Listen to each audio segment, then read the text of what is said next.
খেজুর গুড়ে ভিজানো রসে টাইটুম্বুর ও নরম পাকন পিঠা রেসিপি। বরিশালের ঐতিহ্যবাহী এই পাকন পিঠাটা অনেকভাবেই তৈরি করে খাওয়া যায়। আসসালামু আলাইকুম, আমি মনিরা মুন্নি, কুকিং চ্যানেলে সবাইকে স্বাগতম। আজকের পর্বে পাকন পিঠা তৈরি করে দেখাবো। তৈরি করার জন্য প্রথমেই চুলায় একটা প্যান বসিয়ে 2 কাপ পরিমাণ লিকুইড গরুর দুধ অ্যাড করে নিয়েছি। ফুটে আসলে স্বাদ মতো লবণ, যেই কাপ দিয়ে মেপে দুধ অ্যাড করে নিয়েছি ঠিক ওই কাপের 3 কাপ পরিমাণ আটা অ্যাড করে নিয়েছি। ভালোভাবে নাড়াচাড়া করে সমস্ত উপকরণের সাথে মিলিয়ে সেদ্ধ করে নিব চুলার আঁচ হালকা টু মিডিয়াম আঁচে রেখে। এক পর্যায়ে চুলা থেকে নামিয়ে নিয়ে ঠান্ডা করে হাত দিয়ে ভালোভাবে মেখে নিতে হবে।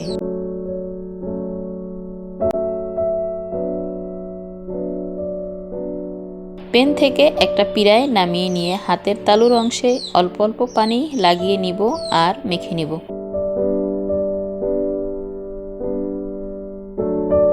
কিছুক্ষণ মেখে নেওয়ার পর দেখা যাবে নরম হয়ে আসবে।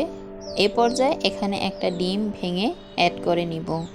চামচের সাহায্যে ডিম ভালোভাবে নাড়াচাড়া করে মিশিয়ে নিয়ে এরপরে আটার ডোয়ের সাথে মেখে নিব, একটু একটু করে অ্যাড করে নিয়ে। এক পর্যায়ে দেখা যাবে ডোটা খুবই নরম হয়ে আসবে আর পিঠা তৈরি করার জন্য উপযোগী হবে। যে যেখান থেকে আমার আজকের ভিডিও দেখছেন, আপনি যদি আমার চ্যানেলে নতুন হয়ে থাকেন তবে চ্যানেলটা সাবস্ক্রাইব করে বেল আইকন অন করে রাখতে পারেন। এতে করে নিত্য নতুন ভিডিও সবার আগে আপনার কাছে পৌঁছে যেতে সাহায্য করবে।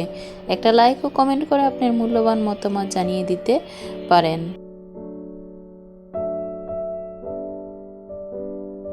এক পর্যায়ে এভাবে মেখে নেওয়ার পর খুবই নরম হয়ে আসবে। এরপরে একত্রিত করে সমস্ত ডো গোলাকার শেপ দিয়ে নিয়ে সাইডে রেখে দিব। আর এখান থেকে ছোট ছোট লিচি কেটে নিয়ে পিঠা তৈরি করে নিব। প্রথমেই ছোট ছোট লিচি কেটে নিয়ে গোলাকার শেপ দিয়ে সবগুলো তৈরি করে নিব। কাঠির সাহায্যে আপনি পিঠাগুলো তৈরি করে নিতে পারেন। আমি একটি ছুরির সাহায্যে পিঠাগুলো তৈরি করে নিব।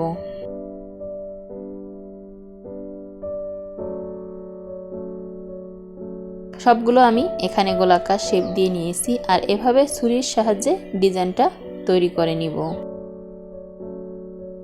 খুবই সহজে কিন্তু পিঠার ডিজাইনটা তৈরি করা যায়। পাকন পিঠার ডিজাইনের কোনো শেষ নাই। আর বরিশাল বিভাগের মানুষ এই পিঠাটা জামাই আপ্যায়ন, মেহমান আপ্যায়নে কিন্তু খুব বেশি তৈরি করে থাকেন। সবগুলোই আমি এভাবে তৈরি করে নিয়ে এরপরে তৈলে ভেজে নিব।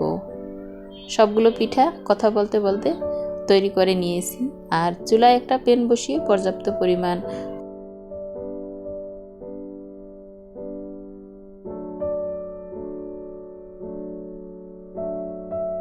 সয়াবিন তেল অ্যাড করে দিয়ে গরম করে নিয়েছি।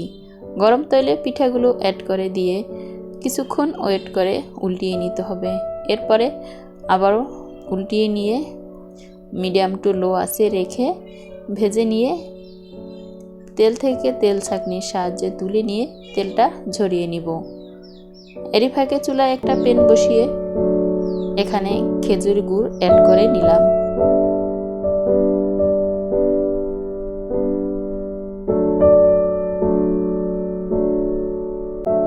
এরপরে খেজুর গুড় থেকে এরকম বুদবুদ তৈরি হলেই পিঠাগুলো অ্যাড করে দিয়ে উল্টিয়ে পাল্টিয়ে 1 থেকে 1.5 মিনিট অপেক্ষা করে এরপরে চুলার আঁচ বন্ধ করে দিয়ে 2 থেকে 2.5 ঘন্টা রেখে দিলেই রসে টাইটুম্বুর পাকন পিঠা রেসিপি তৈরি হয়ে যাবে। যে যেখান থেকে দেখছেন ভালো থাকবেন, সুস্থ থাকবেন। আল্লাহ হাফেজ।